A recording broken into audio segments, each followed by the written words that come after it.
ಅರಕಲಗೂಡು ತಾಲೂಕಿನ ರಾಮನಾಥಪುರದ ಮಲ್ಲಿರಾಜ ಪಟ್ಟಣದಲ್ಲಿರುವ ಎಂಎಸ್ಪಿಟಿಸಿ ಮಕ್ಕಳ ಆಹಾರ ತಯಾರಿಕಾ ಘಟಕದಲ್ಲಿ ಮಹಿಳೆಗೆ ಕಿರುಕುಳ, ಹಲ್ಲೆ ಹಾಗೂ ಮಾನಸಿಕ ಹಿಂಸೆ ನೀಡಿರುವ ಗಂಭೀರ ಆರೋಪ ಕೇಳಿಬಂದಿದೆ. ನಸ್ರುತ್ ಎಂಬ ಮಹಿಳೆ ಸುಮಾರು 18 ವರ್ಷಗಳಿಂದ ಘಟಕದಲ್ಲಿ ಕೆಲಸ ಮಾಡುತ್ತಿದ್ದು, ಇತ್ತೀಚೆಗೆ ಘಟಕದಲ್ಲಿ ನಡೆದಿದ್ದ ಅನಧಿಕೃತ ವ್ಯವಹಾರಗಳ ಬಗ್ಗೆ ಮಾಹಿತಿ ಬಹಿರಂಗಪಡಿಸುವ ಭೀತಿಯಿಂದ ಆಕೆಯನ್ನು ಕೆಲಸ ಬಿಟ್ಟು ಹೋಗುವಂತೆ ಒತ್ತಾಯಿಸಲಾಗಿದೆ ಎನ್ನಲಾಗಿದೆ.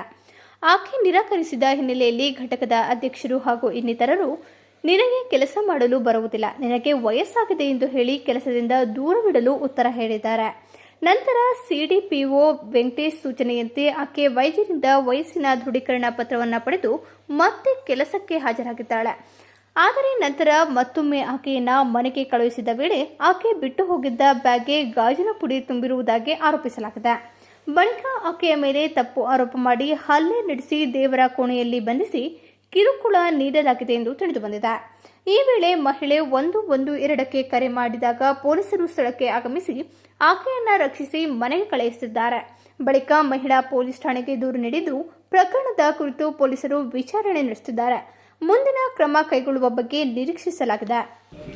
ವಯಸ್ಸಾಯ್ತು, 60 ವರ್ಷ ಆಯ್ತು, ನೀನು ಬೇಡ ಬೇಡ ಅಂತ ಹೇಳಿ ಕಿರ್ಕೊಂಡು ಕೊಟ್ಟರು ಸರ್. ನಿಂಗೆ ವಯಸ್ಸಾಯ್ತು, ಬೇಡ, ನಿನ್ನ ಜೊತೆ ಮಾಡಬೇಡ ಅಂತ ಹೇಳ್ಬೇಕಾದ್ರು ಅಂದ್ಕೊಂಡು ಹೇಳಿದ್ರು ಸರ್. ನಾನು ಹೋಗ್ಲಿ ಏನಾದ್ರು ಅಂದ್ಕೊಳ್ಳಿ, ಪಾಪ ಏನೇ ಅಂದರು ನಾನು ಮಾಡ್ಕೊಳ್ಳೋ ಅಂತಂದು ಮಾಡಿದೆ ಸರ್ ಕೆಲಸ. ಆಮೇಲೆ ನಿನ್ನೆ ದಿವಸ 8ನೇ ತಾರೀಕಿಗೆ ಶನಿವಾರ ಅವತ್ತು ಬಂದ್ಬಿಟ್ಟು ನಾನು ಲೆಟ್ರ್ ತರೋಗು ಅಂತ ಅಂದ್ರು ಸರ್.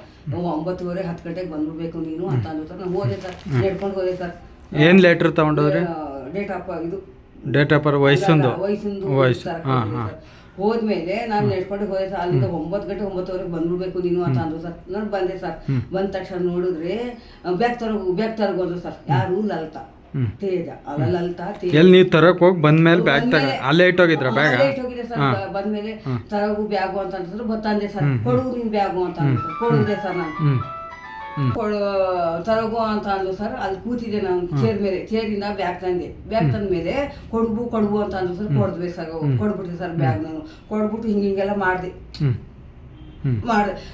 ಗಾಜಿನ ಚೂರು ತಂದಿದೆಯಲ್ಲೇ, ನೀನು ಗಾಜಿನ ಚೂರು ತಂದಿದೆಯಲ್ಲ ಅಂತ ಅಂದ್ರೆ ಎಲ್ಲರೂ ಸೇರ್ಕೊಂಡು ಅಂದ್ರು ಸರ್. ನನಗೆ ನೀವು ತಂದಿದ್ದ? ಇಲ್ಲ ಸರ್, ನಾನು ತಂದಿದ್ದು ಸತ್ಯ ತಂದಿದ್ದೆ ಸರ್. ಅವರೇ ಗಾಜಿನ ಚೂರು ತಂದು ನಿಮ್ಮ ಮನೆಗೆ ಹೋದಾಗ ನಾನು ಮನೆಗೆ ಹೋಗಿ ಬಂದ್ಮೇಲೆ ಬ್ಯಾಗ್ ಹೋದ್ರು ಅಂದ್ರು ಸರ್. ನಂಗೇನು ಗೊತ್ತು? ನಾನು ಹೋದ್ರೆ ಸರ್. ಹೋದ್ಬಿಟ್ಟು ಒಳಗಡೆ ಹಾಕವ್ರೆ. ಯಾರು ಹಾಕವ್ರೆ ಅಂತ ನಂಗೆ ಗೊತ್ತಿಲ್ಲ ಸರ್. ನನಗೆ ನನ್ನ ಹೋಗಿದಾಗ ಬರೀ ಬ್ಯಾಗ್ ಇತ್ತು ಸರ್. ಅಲ್ಲಿ ನಾನು ಕೂತಿದ್ದೆ ಸರ್. ಕೂತಾದ್ಮೇಲೆ ಕದ್ಬಿಟ್ಟು ಹೋದ್ರು ಅಂದ್ರು ಸರ್. ಓದದೆ ನಾನು ಹೊಡೆದ್ಬಿಟ್ಟು, ಅಯ್ಯೋ ಇದೇನೇ ಮಕ್ಕಳು ತಿನ್ನೋ ಅನ್ನಕ್ಕೆ ತಂದಿದೆಯಲ್ಲ ಗಾಜಿನ ಚೂರು ಹಾಕಕ್ಕೆ ಅಂತ ಎಲ್ಲ ಸೇರಿ ಅಂದರು ಸರ್. ನನಗೆ ನನ್ನ ಅತ್ತೆ ಸರ್. ಆಮೇಲೆ 112 ಫೋನ್ ನಂಬರ್ ಮಾಡಿ ಫೋನ್ ಮಾಡಿ ಸರ್. ಅವ್ರು ಬಂದರು. ಏನಮ್ಮ ಹಿಂಗೆಲ್ಲ ಆಗೈತಲ್ಲ ಅಂತ ಕೇಳಿದ್ರು ಸರ್. ಸರ್ ಇದೆಲ್ಲ ಹೊಡೆದು ಕೂಡ ಹಾಕಿದ್ರು. ಎಲ್ಲ ಕೂಡ ಹಾಕಿದ್ರು? ದೇವ್ರ ಮನೇಲಿ ಕೂಡ ಅಲ್ಲೇ ಕೂಡ ಬಂದ ತಕ್ಷಣ ಕೂಡ ಹಾಕಿದ್ರು. ಇದ್ಯಾಕಮ್ಮ ಹಿಂಗೆಲ್ಲ ಮಾಡಿದ್ದೀರಾ ಅಂತ ಕೇಳಿದ್ರು. ಇಲ್ಲ ನಾನು ಯಾವತ್ತು ಕೂಡ ಹಾಕಿದ್ರಮ್ಮ ಅಂತ ಅಂದ್ರು. ಸರ್ ಕೂಡ ಹಾಕಿದ್ರು. ಹೊಡ್ರೇನಮ್ಮ ಅಂತ ಅಂದ್ರು. ಹೊಡೆದ್ರು ಸರ್ ಅಂತ ಅಂದೆ. ಆಮೇಲೆ ಎಲ್ಲ ಹೇಳಿದ್ಕೆ ಎಲ್ಲ ಕ್ಲಿಯರ್. ಕರ್ಕೊಂಡು ಹೋದ್ರ? ಕರ್ಕೊಂಡು ಹೋದ್ರು. ಯಾರು? ನಿಮ್ಮ ನನ್ನ ಕರ್ಕೊಂಡು ಹೋದ್ರು. ಕರ್ಕೊಂಡು ಹೋದ್ರು. ಅವಾಗ ಕರ್ಕೊಂಡೋಗಿ ನೀನು ಮಾಡಿಲ್ಲ ಸರ್. ಕಂಪ್ಲೇಂಟ್ ಕೊಟ್ರಾ? ಕಂಪ್ಲೇಂಟ್ ಕೊಟ್ಟೆ ನಾನು ಸ್ಟೇಷನ್ಗೆ. Police station Konnur police station ಕೊಟ್ಟಿದ್ದೀರಾ? ಕರ್ಸವ್ರ ಏನು ಮಾಡ? ಕರ್ಸಿ ಎಲ್ಲ ಅವ್ರ ಬೇಸರು ಬಂದ್ರು, ಇಬ್ಬರ ಬೇಸರು ನಾವು ಹೋಗಿದ್ದೇವೆ ಸರ್. ಏನು ತೀರ್ಮಾನ ಆಯ್ತು? ಏನು ತೀರ್ಮಾನ ಆಯ್ತು ಅಂತ ಅಂದ್ರೆ, ನೀನು ದೊಡ್ಡ ಸಾಹೇಬ್ರು ಕೇಳಿದ್ರು ಯಾರು ಹಾಕಿದ್ದು ಇದು ಅಂತ ಹೇಳಿ ಸರ್. ನನಗೆ ಗೊತ್ತಿಲ್ಲ ಸರ್ ಅಂತ ಅಂದೆ. ಯಾರು ನೀವು ಕರ್ಕೋತಾ ಇಲ್ಲ ಅಂತ ಅಂದ್ರು ಸರ್ ದೊಡ್ಡ ಸಾಹೇಬ್ರು. ಸರ್ ಇವು ನಾನು ಮಾಡ್ತಾ ಇದ್ದೆ ಲತರಚಿ ಜೊತೆ ಮಾಡ್ತಿದ್ದೆ, ಅವರು ಬೇಡ ಅಂದ್ರು ಸರ್ ಅಂತ ಅಂದ್ರು. ಅಂತ ಕಿರುಕುಳ ಏನು ನಿಮ್ಗೆ ಅಂತ ಅಂದ್ರು. ಇವ್ರು ಕರ್ಕೊಂಡ್ರೆ ಹೋಗಮ್ಮ, ಇದ್ರೆ ಬೇಡ ನೀವು ಅಂತ ಅಂದ್ರು ಸರ್. ನಿಮ್ ಯಾವ ಉದ್ದೇಶಕ್ಕೆ ಹಿಂಗೆ ಕಿರುಕುಳ ಕೊಡ್ತಾವ್ರೆ? ಕಿರುಕುಳ ಕೊಟ್ಟು ಅಂತ ಅಂದ್ರೆ ನಾನು ಮಾಡ್ತಾ ಇಲ್ಲ ಕೆಲಸ, ವಯಸ್ಸಾಗೈತೆ ಅಂತ ಹೇಳ್ಬಿಟ್ಟು. ಅಲ್ಲ ನಿಮ್ಮಿಲ್ ಬೇಡ ಅಂತ ಅವ್ರ ಉದ್ದೇಶ ಏನು? ಅದೇ ಉದ್ದೇಶ ಅಂತ ಅಂದ್ರೆ ಸರ್, ಬೇಡ ನೀನು, ನಿಂಗೆ ವಯಸ್ಸಾಗೈತೆ, ನೀನು ಅಲ್ಲಿ ಏನೋ ಅವ್ಯವಹಾರ ನಡೆದೈತೆ ಅಂದ್ರೆ ಅಲ್ಲಿ ಏನ್ ನಡೆದೈತೆ ಅವ್ಯವಹಾರ? ದುಡ್ಡು ಮಾಡೋರಂತ ಗೊತ್ತಿಲ್ಲ ಸರ್. ಗೊತ್ತಿಲ್ಲ. ನಿಮ್ಮದ್ರಲ್ಲಿ ಸಂಬಳದಲ್ಲಿ 5,000 ಕಟ್ ಮಾಡ್ತಾರೆ ಅಂದ್ರೆ ಅದು ಸಂಬಳದಲ್ಲಿ ಅಂತ ಇದು ಇವ್ರು ಸಹ ಬರ್ಗೂರಲ್ಲಿ ಮಾಡ್ತಾ ಇದ್ವಲ್ಲ ಅದಕ್ಕೆ ದುಡ್ಡು ಕಟ್ ಮಾಡ್ತಾ ಇದ್ದಿದ್ದು ಅವರು 5,000 ಕಟ್ ಮಾಡವ್ರೆ ಸರ್ ಅಷ್ಟೇ. ಒಂದು ವರ್ಷದಿಂದ ಕಟ್ ಮಾಡಿ. ಅದು ಯಾತಕ್ಕೆ ಕಟ್ ಮಾಡವ್ರೆ? ಅದು ಕಾಳು ಬೆಳೆ ಬರ್ತಿತ್ತಲ್ಲ ಹಾಗೆ ಅವ್ಯವಹಾರ ಆಗೋದಲ್ಲ, ಅದಕ್ಕೆ ನಿಮ್ಮ ದುಡ್ಡನ್ನು ಕಟ್ ಮಾಡ್ತಾವ್ರೆ. ಹಾಂ ಹಾಂ ಹಾಂ. ಈ ನಿಮ್ಮ ಇವ್ರು ಏನಂತಾರೆ, ವೆಂಕಟೇಶ್ ಸಿಡಿಪೋ ಏನಂತಾರೆ? ಸಿಡಿಪೋ ಏನಂತಾರೆ ಅಂತಂದರೆ ಅವ್ರಿಗೆ ಏನು ಗೊತ್ತಿಲ್ಲ ಸರ್, ನನಗೆ ಗೊತ್ತಿಲ್ಲ ಅವ್ರದ್ದೆಲ್ಲ. ಹಾಂ ಹಾಂ ಅವ್ರದ್ದೇನು ನಿಮ್ಗೆ ಗೊತ್ತಿಲ್ಲ. ಅವ್ರು ನಿಮ್ಗೆ ಸಪೋರ್ಟ್ ಮಾಡ್ತಾರೋ ಏನೋ?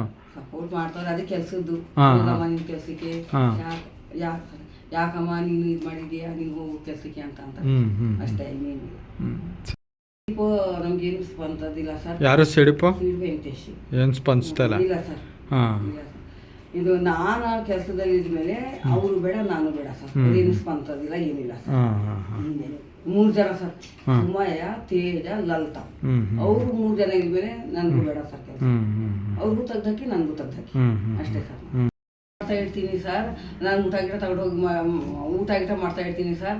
ತಗೊಂಡಾಗ ಲಿಸ್ಟ್ ಇಡ್ತೀನಿ. ಏನಾದ್ರು ವಿಷ ಹಾಕ್ಬಿಟ್ರೆ ನಾನು ಹೋಗೋಣ ಸರ್, ಓದೋಗ ಸರ್, ನನ್ನ ಮಕ್ಳು ನಾನು ಓದೋಗರ ಏನು ಹೇಳಿ ಸರ್. ಯಾತಕ್ಕೆ ವಿಷ ಹಾಕಿದ್ರೆ ಅಂತ? ಅದೇ ಫುಡ್ ಒಬ್ಬಳೆ ಫುಡ್ ಒಳಗೆ ಹಾಕ್ಬಿಟ್ರೆ ಏನು ಮಾಡೋದು ಸರ್, ನಾವು ಮಕ್ಳಿಗೆ ಮಂದಿ ಕರ್ಕೊಂಡು ನಾನು ಓದೋಗಲ್ಲ ಸರ್. ಹಾಂ ಹಾಂ. ಗಾಜಿ ಚೂರಿ ಈಗ ಹಾಕಿರೋದು ಅವಾಗ ಹಾಕಿಲ್ಲ ಅಂತ ಯಾವ ಗ್ಯಾರಂಟಿ ಸರ್? ಈಗ ಅಲ್ಲಿ CCTV ಇಲ್ವಾ ಒಳಗೆ? ಏನು ಇಲ್ಲ ಸರ್. ಹಾಂ, CCTV ಏನೂ ಇಲ್ಲ.